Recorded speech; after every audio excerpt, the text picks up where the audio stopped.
Hello guys. So the rain is here and Mother Earth has decided that you're all staying in. I love what Donald Trump is doing, but obviously he's still got government running side by side. I hope he's going to go for the full-blown layers. Obviously the information from January has obviously been hidden under all of this stuff going on. So just for people to just understand something and just to go back to basics for a minute.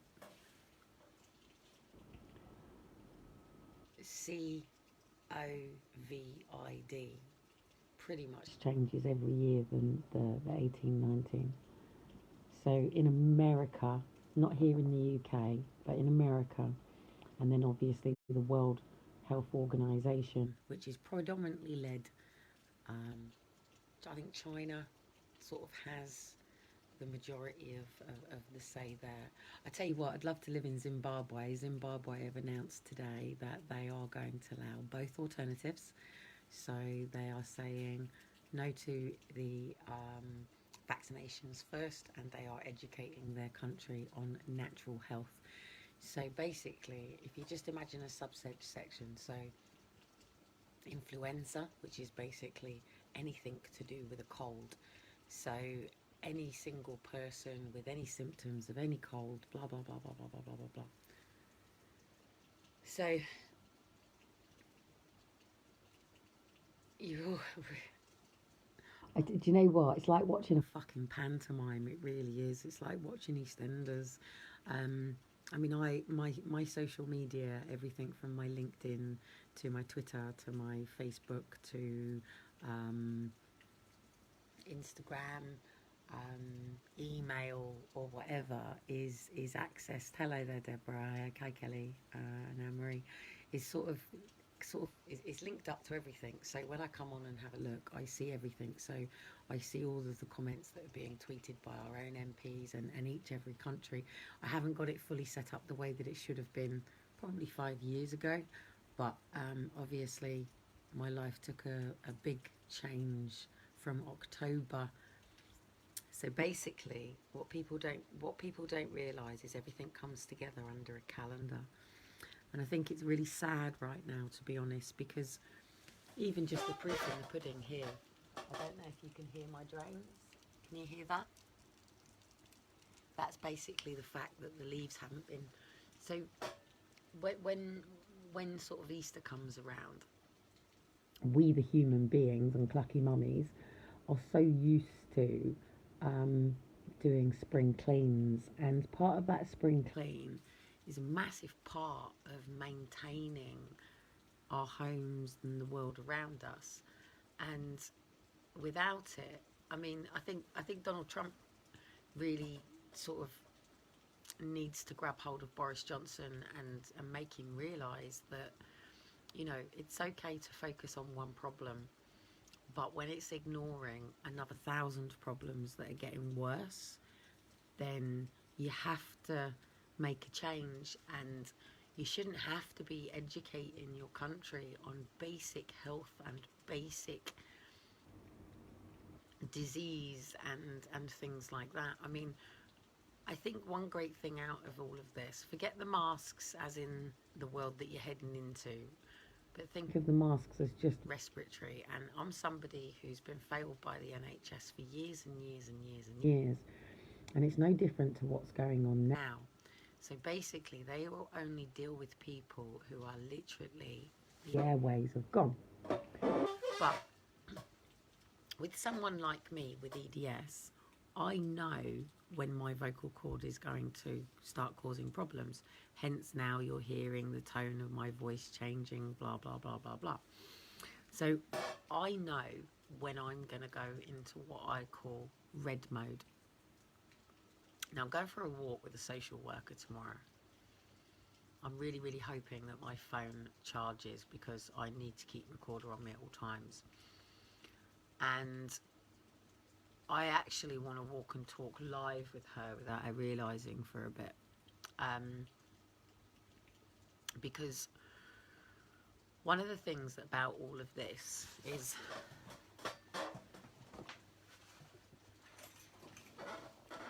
this here. Let me stick this around my neck for a bit. I was laughing my head off, by the way. We walked home from getting the milk at 8 o'clock when all the clapping was going on. And there's not many that actually come out and do it, but when they do, they come out properly, like banging the pots and pans and clapping and stuff. I was giggling to myself because Elijah was walking up the road, sort of like, thank you, and then sort of clapping with everybody and everything like that. And I was saying to people, I said, oh my goodness, it's like being in a prison, isn't it? It's like literally being in a open prison, and all of a sudden all the prisoners have just been locked down and they all come out at 8 o'clock banging on the things for the governors and stuff. My video from one of the American prisons got taken down, by the way, which showed the prison empty and the prisoners going wild. It got taken down.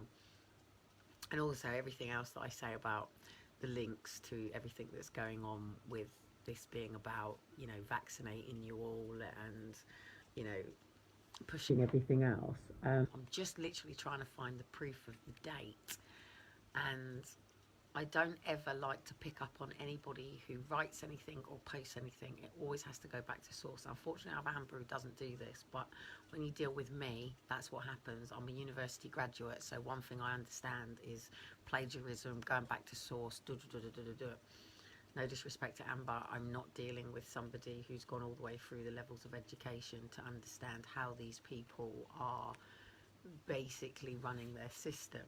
And obviously you've got to go through that to understand that. That's like somebody in employment trying to understand the perspective of somebody in self-employed. You can't do it. You can't do it. You can't ever imagine. So somebody at home right now who's in employment doesn't feel the same as somebody in self-employed. A person who is self-employed has to get up and go to work to keep everything moving. A person who is in employment is basically getting up to go to work to build somebody else's dreams. If that person doesn't turn up for work, then the self-employed person starts stressing. So the employed person works for the self-employed person. So it's two very, very, very different stresses. It's like somebody who works as a banker in a bank who doesn't have children and somebody who does have children. The two people's stresses are very different, because the person who's working as a banker is thinking about, you know, her Prada shoes for Saturday night out, where the person who's the mother is thinking about the football boots that somebody needs for Sunday morning's football, and maybe they might need uniforms, or whether the water bill's been paid. So, you know, it's different. What's going on for all of this is different for everybody. But I'm going back into doing some of my own personal work at the moment, and I'm going back over my own monologues. So one of the reasons that I live is we as individuals all have monologues. So we all basically have conversations and scripts that are going off in our own mind, and I need to sort of take some real major time out. And I've been saying this for a long time, that I really need this major time out. And the reason that I need it is because, no disrespect to Amber coming into my life, no disrespect to Dean coming into my life, and no disrespect to a lot of you coming into my life, this isn't my life. And where prior to what happened with Aaron and Faith, even sort of going up against George Osborne wasn't meant to become my life. It was me as a person with a physical condition. It was me as a mother who was saying, look, I don't want to be going out into a workplace. I want to stay at home. And there were laws that were preventing me from working from home. There were also laws preventing me from not immunising Aaron and Faith. I took Aaron to his first set. Don't forget, I'd already taken Liam and Daniel through it. I was a young, naive mum.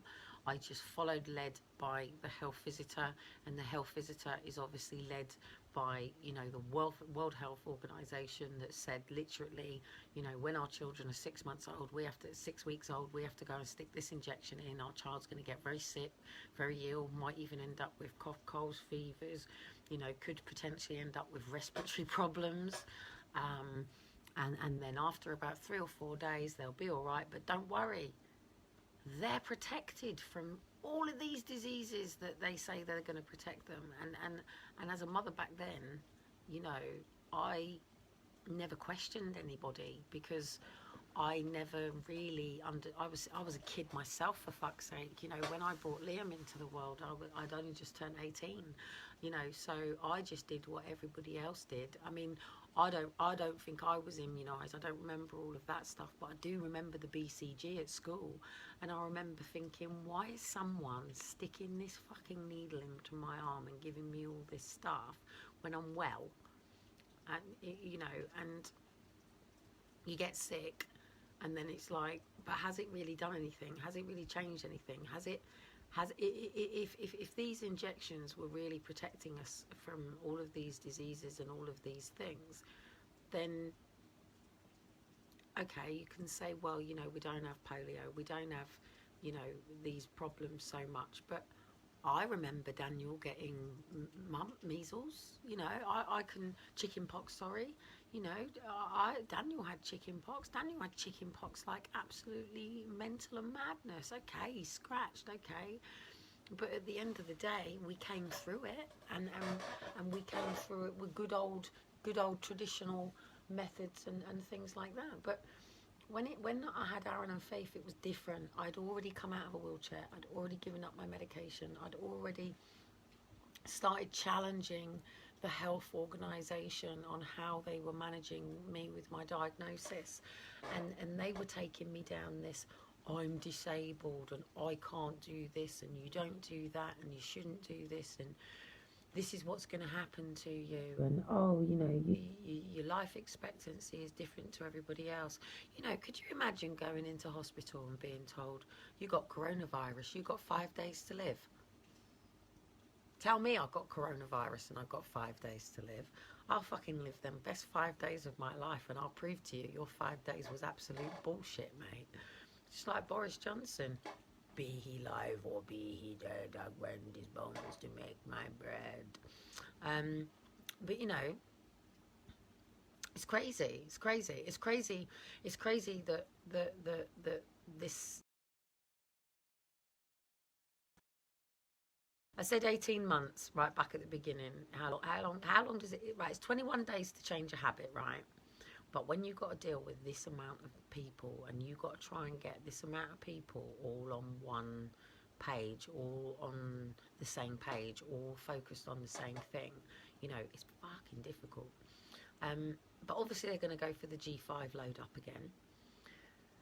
The money for G5, obviously, clearly, its technology is being used for, one said, NHS. So obviously the reason that they insist that they need this development in technology is to be able to track these diseases quicker and faster. They track diseases. There is a disease control. We have people who get up and go to work and workers in disease control. My MP tomorrow is going to get up and have a whole new position. I can't remember the title he's got. I know it's to do with the war. One said war that we're involved in right now, so he's got a new position. But I just think it's crazy. One of the things that I love about the way Donald Trump's doing this, and I'm not a rooter for Donald Trump, even though you'll see me doing certain things in the way that I am, but I've got psychological reports to say I'm a manipulative cow. I'm an interventionist. I know what I'm doing. I know what I'm doing. The Lord knows what I'm doing. So at the end of the day, it's absolutely beautiful out there, guys. And me and my boys have had a really lovely day. And this morning it started with the council coming out to try to tell my neighbours that they can't sit together because they're not family. Now, if they were family, they could sit together. So nothing really changes each other. I stand my ground for my neighbours here, and I'm renowned to be stood at the window if anybody is trying to talk to any of the council members who like to ignore people here. And it's taken a long time for people to start speaking up for themselves here. It's taken a long time for people to even start coming out of their flats, and you know, these sort of buildings have been socially isolated for a very, very, very long time. What you got to remember with people who are diagnosed with mental health, the ultimate virus, to keep 2 feet away from somebody with mental health, guys, because it's contagious. Mental health, you'll get depression, you'll get suppressed, and you'll have suicide battles. Fucking tossers. Seriously, he's out. He's a taxi though. All the taxis are out. Don't you think it's crazy that they look like Kentucky Fried Chicken and that open? I mean, I'm so grateful to be in the UK right now, and I am glad I chose to stay in the UK before the borders went down. I know it was a massive decision last year for me to make, and it's caused absolute ruckus between me and Dean over the few years because, you know, obviously he went off to Spain, went off to France and all this sort of stuff, and he was like, you come in, and I was like, I'm not, I'm staying. And he was like, why? It's a sinking ship. Why would you stay? And the fact is, you know, my mobile phone is the only thing that keeps me connected to the outside world. The internet and Crackbook and Facebook is the only thing that sort of keeps me connected to, you know, sort of other human beings, really. And you'll all know this now, you're staying at home, because people wouldn't really understand. You think, like, yeah, I'd like not go to work and not Monster and Mikhail and stuff like that. But that's all well and good. That's very different. If you're just a normal single mum, or you're just somebody who's just different, who genuinely have challenges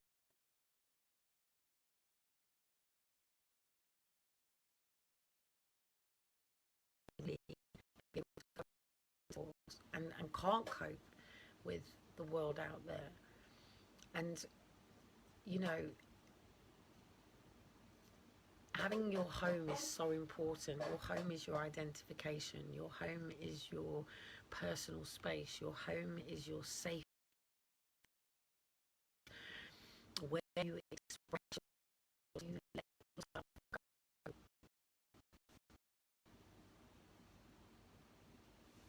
go back. You know, where you can put up your easel and do your paintings, and you know, where you can dance around your living room, and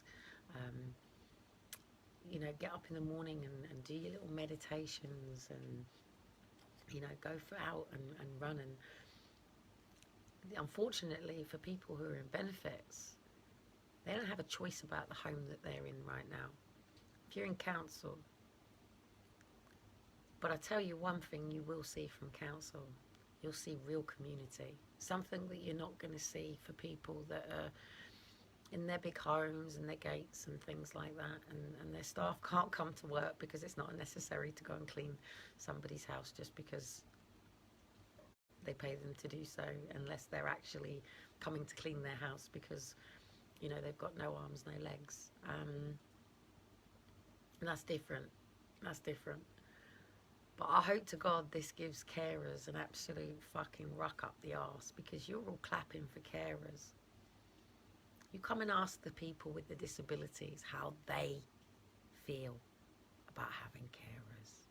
You won't be clapping then. Oh, you won't be clapping then. And you won't be clapping then. They've ruined our lives. It's this local condition.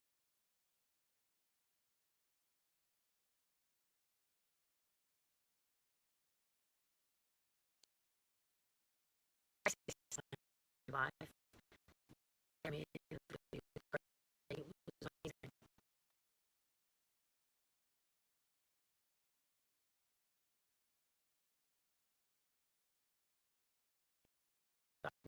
Every new every new person, carers, people, homes, like 7 different weeks.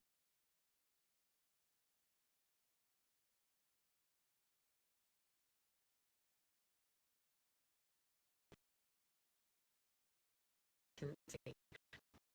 And this is kind of many people really that's what I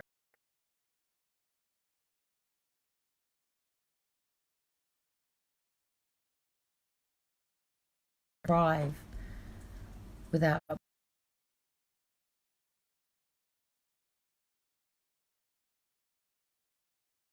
as somebody with autism